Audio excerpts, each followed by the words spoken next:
Hello, welcome to Forever and Ever Show with me, Olajumoke Adewumi. Most couples will expect to start a family immediately after marriage. And if after waiting for a couple of years, the children are not forthcoming, the pressure is on, and even more so in an African culture. The effect of infertility can be devastating in a marriage. It can lead to depression, grief, lack of confidence, and even mental health disorder, and which can lead to separation, even divorce. So what happens if you have waited for 24 years before having a child? So this will be the focus of my conversation today with Ade and Fola Omutunde, who are both co-pastors of the New Covenant Church, Milton Keynes. So sit back and enjoy the show. Thank you. I'll welcome Ade and Fola to the show. Thank you very much for accepting my invite. I'm trusting that it will be a really impactful conversation with both of you today. Yes, I know your story, and we've come a long way. And you've recently adopted a child after 25 years of marriage. I want you to walk us through those early years, Fola. What was on your mind after waiting 1, 2, 3, 4 years and No, nothing. What was on your mind? After we got married in 1994, and I think it was that year, actually, it was that year, I did conceive missed pregnancy. They call it missed abortion, something like that. And then it was like, well, it was a bad time for us, for me especially. And then, the plan was to heal and to try. So it then started, and then 1 year, 2 years, and then you just keep counting. So to answer your questions, it was a time of uncertainty, but most importantly, because of the love and the support that we've always given each other in those early years, we had faith. We had faith in God, and in that time, early, because I was in my early 20s, he was in his early 20s as well. So we went to started ministry, when we got to work. So that just over, all the things that we just trusted that God would come through, and, we were happy, and we went on and on, just to believe God that this would happen. And when you waited on and on, most people would thought, what sort of intervention did you take? A medical intervention, or were you just praying and believing? No, obviously we decided to go to the hospital to check what was happening. I didn't realize from a very young age, and I need to say this as well, because a lot of, we've learned a lot now, that when I was in my teenage, I used to have very heavy periods, bleeding. And I used to go, an average period cycle for me was 5 days, and it was very heavy. So I didn't realize there was a problem there. So going to check in the hospital, the first thing the doctor said is, look, you've got a lot of fibroids. Not in the uterus, so it's fine, but it shouldn't stop you from getting pregnant. So we just took, we'll just go ahead and try. People have fibroids, get pregnant, and everything is fine. So everything, the tubes were fine, eggs fine, so we just, continued until, I think it was 2 years after that consultation, we went back and said, look, this is not, we're still here. And then it was recommended that I had to remove the, myomectomy, remove the fibroids. And I did that, So in the whole journey, I had 3 operations, removing fibroids. And then we started, obviously, the IVF as well. So while we were holding hands and just praying, we were actually also seeking advice how we could overcome this. You must have, at that point, you must be thinking, gosh, is it worth it? I mean, you didn't have any problem. Was it only her? Did you have any issues as well? Or was it all only her? So what was going on? Well, for me, one has to be careful. I didn't have any issues. Yes, medically, on the test and everything, the sperm count was okay. So on that level, you say, I didn't have any biological issues, if you like. But, these things are the science today is not necessarily the science that we'll hear about in the future. So for I would say, as far as I know today, yes, I don't have any problem. I don't have any problems. But the basis of our relationship is not on that. For me, it was all about, well, when it's time, it's time. Okay. God says it's going to be, it will be. There are complexities in life that we don't understand, even though we try to explain a lot of things through sciences. And my conversation with her is not, there's something called wisdom for living. So my conversation is, well, we are friends. Let's move forward on that level of friendship. Next thing that is going to happen is we have to understand with issues like this, there's always going to be family that will, get involved. In our case, the church family as well, that will get involved either through prayers and then they'll like this a bit. So we tried a lot of things. So for me personally and for Fola, we're private individuals. So a lot of things we do medically is not things that we actually generally announced. But a lot of things, money, time, effort, emotion, have been invested in the process itself. And like any two human beings, there's always going to be one thing that will flare up, which is more emotional than anything else. So for me, coming to that understanding, well, the basis of friendship, not on whether this child comes or this child doesn't come. I understand, at least I'm enlightened enough to understand what it means going through an operation or a series of operations, what that means and what it also takes for the individual and in the relationship as well, in terms of the emotional side of things. So for me, I just thought, well, the only thing is just pray, try to keep yourself sane, and try as much as you can to keep the other person sane as well. In this case, Fola, it's a conversational thing that continues. It's never ending. Even now, we still talk. Fola, obviously you must have gone through a lot. You had 3 operation infertility treatments. What questions were you asking God? I mean, most people would think I'm a Christian, I'm a minister, I'm very serious with God. Why am I where I am now? Okay.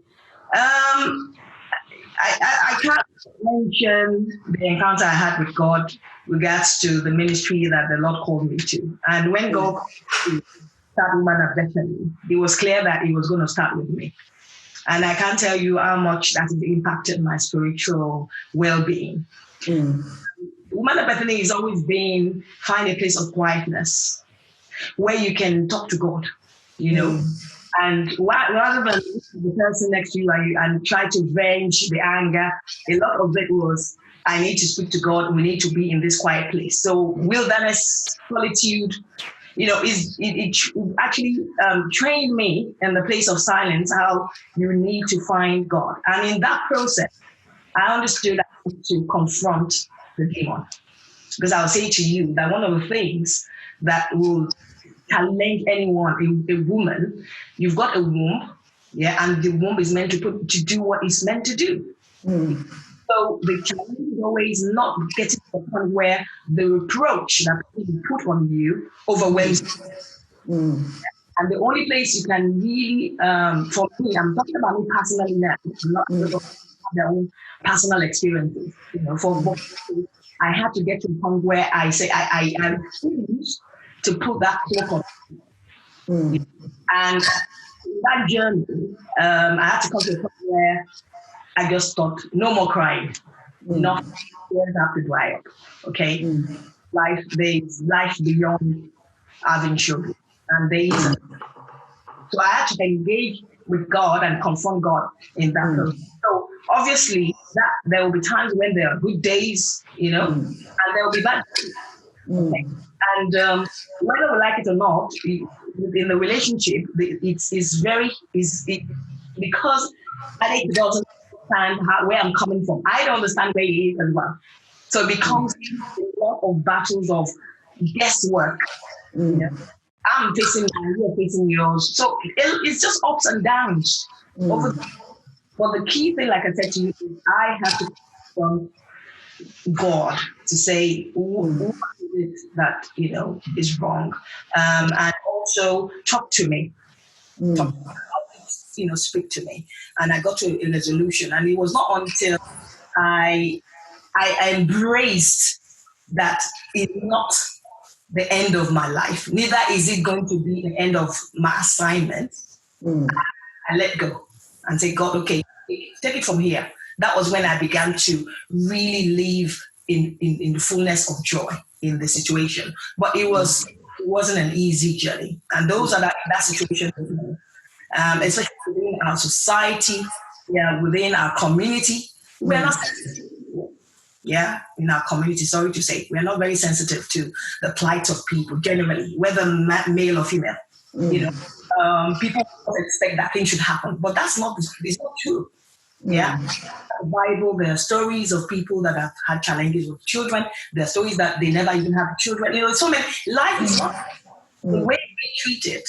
Around us help us to feel is very important. So I think to add to it is your personality as well matters. So you can't judge people in the way they behave or how they do this, because it's all different. I won't say, I don't know whether you say I'm an extroverted person. I can speak, I can, sort of fight for myself in a way. But the people, they're not, their nature is that. But it's to actually have the courage to come out and, overcome all the reproach, the lies, it's your fault, it's not my fault, and then be able to settle down to say, actually, God, I'm done. I'm done with the facts. I'm done with the argument. I just know you have a better plan for me. And so if it's going to happen, let it happen. Because I know us people, how they talk. A lot of you must have taken a lot of flack, Fola. I know it will be different for you, Ade. But then let's look at it from another perspective as a pastor. How do you deal with that? People coming to you, would be thinking, should I go to these ones? They haven't even dealt with their own. We are having our own. The people will think that. How have you been faced with a situation like that people have come to you thinking, oh, Pastor, we are suffering with this, but how did you cope with a scenario like that? That's interesting, because what's interesting is I've prayed for people. People have come to me and said, oh, we want to have children. I have this problem, that problem, and I don't want this to affect my child. And I've always, okay, come along. Does your husband agree with you? He said yes, and the following month they're pregnant. And the way I look at it is simple. I always say to people, if you read the scripture from Genesis to Revelation, you find out that the strength, the power, and the faith that God has given you, He's not giving it to you for yourself. Christ could have saved Himself instead of going through 40 days and 49. But He didn't use the power for Himself, because that would be tempting God in itself. So my conclusion, some of the challenges I've faced, some of them still facing in ministry. This is the way. When I was a teenager, there were other challenges I also faced. And the resolution that I listened to my own mind thinking and my own faith in relation to God. It has to do with other people's opinion. Now, the problem is, if you try to explain, you find you dig a deeper hole. So sometimes you're better off not explaining the process or how you're feeling to anybody, but knowing how to deal with yourself. So for me, it's about how has God spoken to me? Who am I? What are my priorities? What comes to me? Now, as long as those things are sorted, the rest is irrelevant. Ministry, if you think I can bless you, well, all good and well done. I will bless you. If you don't think I'm the right person, you may be right, actually. So I'm not the right person to bless you. So you move on to the next person. That doesn't make you less of a person. That doesn't make whoever that person is either. So that I see it's something. I'm a logical person. I live through reason rather than sentiments of the moment. The sentiments of the moment, emotionally, I mean, from time to emotionally, you can have that overwhelming feeling like, oh, what, why am I in this? Something like that. But if you go on too long, what you find out is that you bury yourself in an overwhelming amount of emotion that you can't do something else that you don't want. So for me, it's just about processing it as it comes and dealing with it. Thank you very much. So the years rolled by. So at what point did you decide to adopt a child? Yes, you can answer. Ade, will you answer that for me, please? At what point did you decide to have a child, to adopt a child? I wouldn't even say at one point. I can't remember now. I think back in 2000. We were still in London and it was now in. I said to her, well, we might as well adopt, instead of going through the pain or the, like that emotional roller coaster and things like that. I'm ready at this point in time. It doesn't matter. A child is a child as far as I'm concerned. And it doesn't stop me from, trying. So the process of adoption, you have 2 months between the child you adopted and any other child that you be, preparing for, something like that. So I understood that. But at that point in time, Fola wasn't ready for adoption. I had a struggle with all that because I thought, what's the problem? I mean, at the end of the day, if you have 2 children instead of 1, it's even the better. I wasn't ready for it. I suppose emotionally, I wasn't ready for it emotionally. So I think at that point in time, that was where our initial struggle came from, because I was thinking, let's do this. We're still young, so let's go for it. She wasn't ready, so I had an issue. Over time, you kind of reflect on it, and I'm thinking, well, the way I also grew up is everybody has to be able to live with the decisions that they make. And if I say I insist on us adopting a child and it all goes wrong because it takes that parent, then that might end up fault anyway. Because if she's not emotionally ready for it, she won't be engaged in the process. She won't be engaged in the caring of the child, and so on and so forth. So, as well, she has the right to her own thoughts, the right to her own feelings, the right to decide when she. However, I did say to her that, well, whatever happens, happens. Kind of thing. Obviously, nothing happened after that, but it did cross my mind. Like, what if you're not, I'm ready. So I left it as that, and here we are today. So what caused the change of mind, Fola? How was your journey? I wasn't ready because I could not just balance the two. While I'm going for operation and, the emotional side of that and IVF and all that, and then going in for, starting. So it was really about what the doctors were saying, what the medical practitioners were saying. It's okay, give it a go again, try it again, and all that. So that really the adoption away from my view. So it didn't come sort of to my view. Like I said, in that journey, in that whole saga, the last, in 2015 was the last set of IVF that I did in 2015. Wow. And I didn't even do it in this country. I went abroad for it. Now, if you look at, the whole, the stress, financial. I can imagine. Financial toll. Even at that point, that didn't work. The set of IVF didn't work. The adoption was still not it wasn't still on my radar. But it's time to pause. And it's time to say, actually, now, God, you take charge of this. So, and I remember we had a meeting as well with our spiritual father, and he said, have you, both of you, ever thought about, adoption? And we did say to him, yes, we have, And he said, then just go and do it. Just go and do it. But God has ways of bringing, making our weaknesses strength, of, comforting us. Something, I know you can't do this on your own. I'll help you. So when, we never went to any adoption agency to register for adoption. And this is the unique thing, and this is the power of God, and I give God praise for that. So in 2018, in a very supernatural way, the Lord brought the baby to me in my dream. He brought the baby to me in my dream. And in that dream, I saw Ade was in the dream. Ade gave the name the baby. Okay. That dream. And I saw the mother of the baby as well in that dream.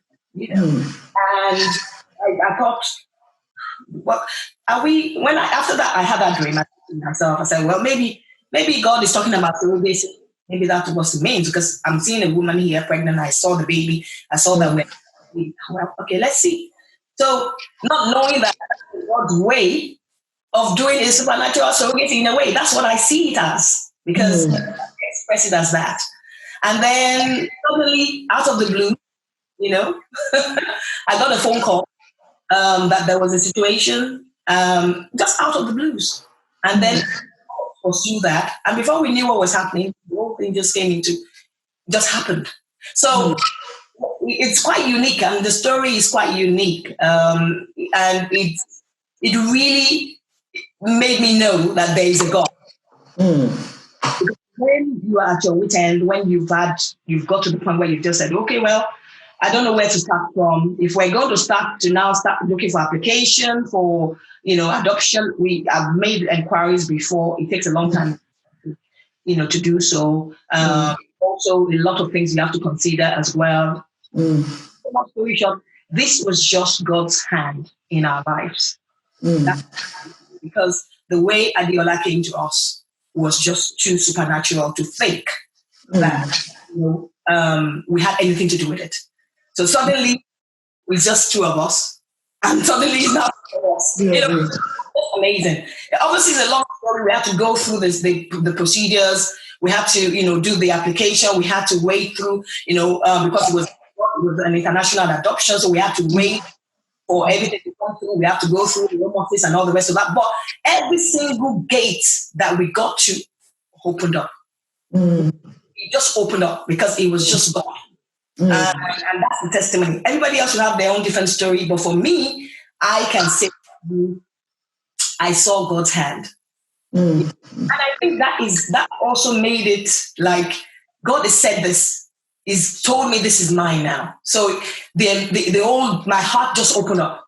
There was nothing to stop me anymore. And I think he knew that I needed that to actually that vision and to affirm my faith in order to do that. So that's that's a very horizon it. Very interesting. So Adeola is now 1 year old. 2 years. 2 years now. Oh, wow. Time. Oh, wow. That's fun. Why did I get from, wow, that's 2 years. So can you explain to us the process of you bonding with him? Was it a natural occurrence, or, gosh, what am I going to do here? How do I didn't actually bring forth, like I said, this child. Is he really my child? How was the process of integrating him into the family? How easy was it for you?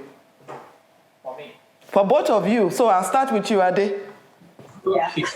For me, I'm sure Fola can testify, and people that know me very well. When is never been a problem, regardless of which child it is. The only difference here is obviously what I processed mentally is, okay, this is not a child that when he starts crying, I can say, you know what, go home to your mom, or come and pick up your child or something like that. So he's here to stay. So for me, that's the process I had to go through. Bonding with him and distance process for me wasn't a problem. It made up my mind anyway. But I suppose what I didn't have at that point in time, just as Fola has narrated the story, is like time. Time is the wife for 9 months, expecting the baby is coming, and that kind of stuff. That didn't happen in our case, at least it didn't happen. So, but regardless of when I had accepted the fact that, okay, this has happened, Fola was really excited about the whole process. And I thought, don't let me, like initially when I said, let's adopt. Don't let me now flip the coin. I'm too old for this stuff now. I can imagine. I thought to myself, well, I'm not going to do that because also important, the emotional well-being, the mental well-being, and all is what I took into consideration as well. So it became an easy thing to do. So Adeola is just like any of the children that I know, like my brother's children. This time he's my child. So for me, it's the day by day. Now, I had to deal with all that. Mom still had to go to work. I still had to make sure he's dropped off, and then sometimes back late, picked up, all that stuff. So it's the whole process of the routine. As somebody, for the number of years we've been alive and we've been our own thing, now suddenly we have a responsibility for a young life. So I think the whole change is that process for me. As liberal as I had to go through process to recalibrate my thinking. Thank you very much, Ade. One final question, because we're almost out of time. One question that I know would be in the mind of people, like an elephant in the room. Yeah. Would you consider yourself as being barren, not having your own child? Yes, because I look at the Bible. The Bible refers to the word barren to women that were not able to conceive. Like I said, I'm afraid of women. I'm not embarrassed by them. Anybody to pity me or to cry for me. I've already done my crying myself. Yeah. So if you go through the place where you have to confront these things, you're less a person. Okay? Me, why have you done this to me, God? Yeah. But if the term barren means unable to conceive, I still desire it. But it still does not make me less of a person. Okay? So I don't shy. I know my story and I'm my destiny. And this is and I pray that as many hear me, women, they're able to also confront it. You are a woman who does not allow her circumstances to define who she is. You know who you are. You are a child of God, a beloved of the Most High. Yes, things happen, but you have your life to live, and you are living it to please God, and you are living for each other. And Adeola is an added person, an added blessing to your life, and a reward from God. It doesn't define who you are. I have things I'm waiting for. It doesn't define who I am. Even though it might not be the way I want it to be, but it's still a blessing to me, and God is still blessing me every day. So thank you very much, Fola and Ade, for coming on the show. And I want to believe that our viewers will take a lot from this conversation we've had today. God bless you. God bless you. Thank you. Thank you.